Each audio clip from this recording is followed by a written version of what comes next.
can I communicate areas of improvement without sounding condescending or critical?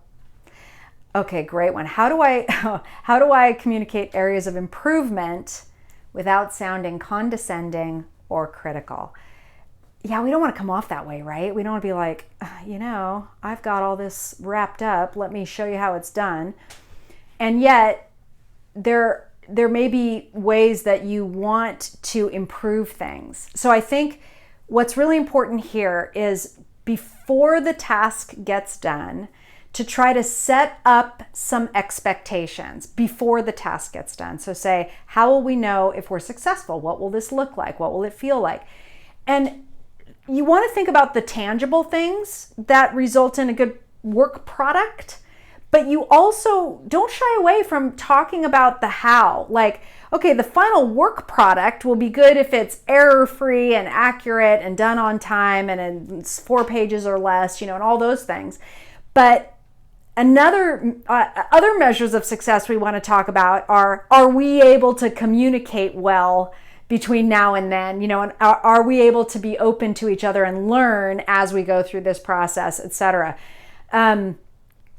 One of the things I learned early on, which is really important, and I want to share it with you, is that having a feedback-rich environment where people can freely talk about how things are going, what's working, what's not working, the quality of the product, and how we get to that quality of the product. It's so important. Having a feedback-rich environment is the key to being able to learn and grow together. And that is it. That is the essence of a good team, being able to learn and grow together. Everybody be okay. Everybody contribute at their highest level. Really, really important stuff. So I want you to just think about setting the standards and expectations up front, and then coming back and comparing what you see to those standards and expectations. So you can say to the person, okay, so these are the standards we set up. What do you think? How does this compare? Because I'm a little concerned about this and that. What do you think though? Tell me how you see this. So getting their voice into the process.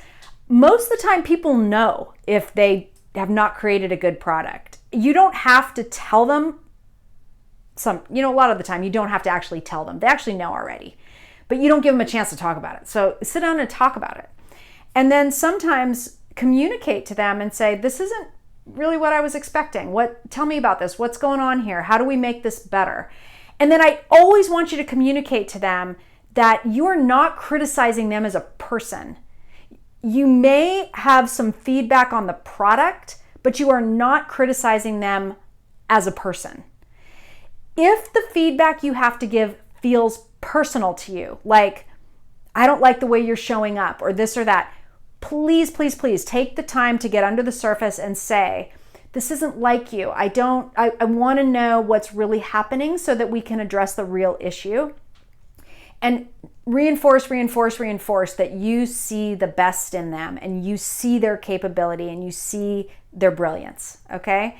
So try that. And leave me a comment or send me an email if you need more, because this is a really important one. So thanks so much.